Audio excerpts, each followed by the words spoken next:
నిన్న నా కాలేజీలో అన్నదానం చేశారు. చాలా ఫుడ్ మిగిలిపోయింది. అంతమంది తిన్నా కూడా చాలా ఫుడ్ మిగిలింది. 60 kgs వరకు రైస్ మిగిలిపోయింది. మా ఫ్రెండ్స్ నాకు కాల్ చేసి, పూజ ఇట్లా చాలా రైస్ మిగిలిపోయిందని నార్మల్గా చెప్పారు. నాకు అప్పుడు ఒక థాట్ వచ్చిందనమాట, ఆర్ఫనేజెస్ వాళ్ళకి ఇస్తే అయిపోతుంది కదా అని. వాళ్ళకి చాలా మందికి కాల్ చేసా కానీ ఎలాంటి రెస్పాండ్ లేదనమాట. ఒక్కరు రెస్పాండ్ అయ్యారు, వాళ్ళు కూడా వస్తామని లాస్ట్కి హ్యాండ్ ఇచ్చారు 7:30 అలా. ఇంకా లాభం లేదని ఫుడ్ మా ఇంటికే తెప్పించేసాను. ఎవరికన్నా ఇవ్వచ్చు, మా ఇంటి దగ్గర ఎవరైనా ఉన్నా కానీ వాళ్ళకి పెట్టేయచ్చు అని. ఇంటికి వచ్చిన తర్వాత చాలా మంది తీసుకురు. దగ్గర ఒక 50 members ఏమో తిన్నారు అంతే.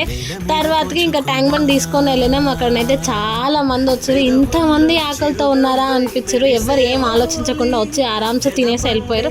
చాలా హ్యాపీగా అనిపించింది. వీళ్ళంతా నా బ్రదర్స్ అనమాట, మా ఆయన వాళ్ళ ఫ్రెండ్స్. ఎంత సపోర్టివ్గా ఉన్నారంటే వద్దు కాదు అనుకుంటే వాళ్ళందరూ వచ్చారు. మా మరిది కూడా మెయిన్ లీడ్ ఆయనే ఉండే అనమాట. చాలా హ్యాపీ అనిపించింది. నెక్స్ట్ వీడియోలో కలుద్దాం.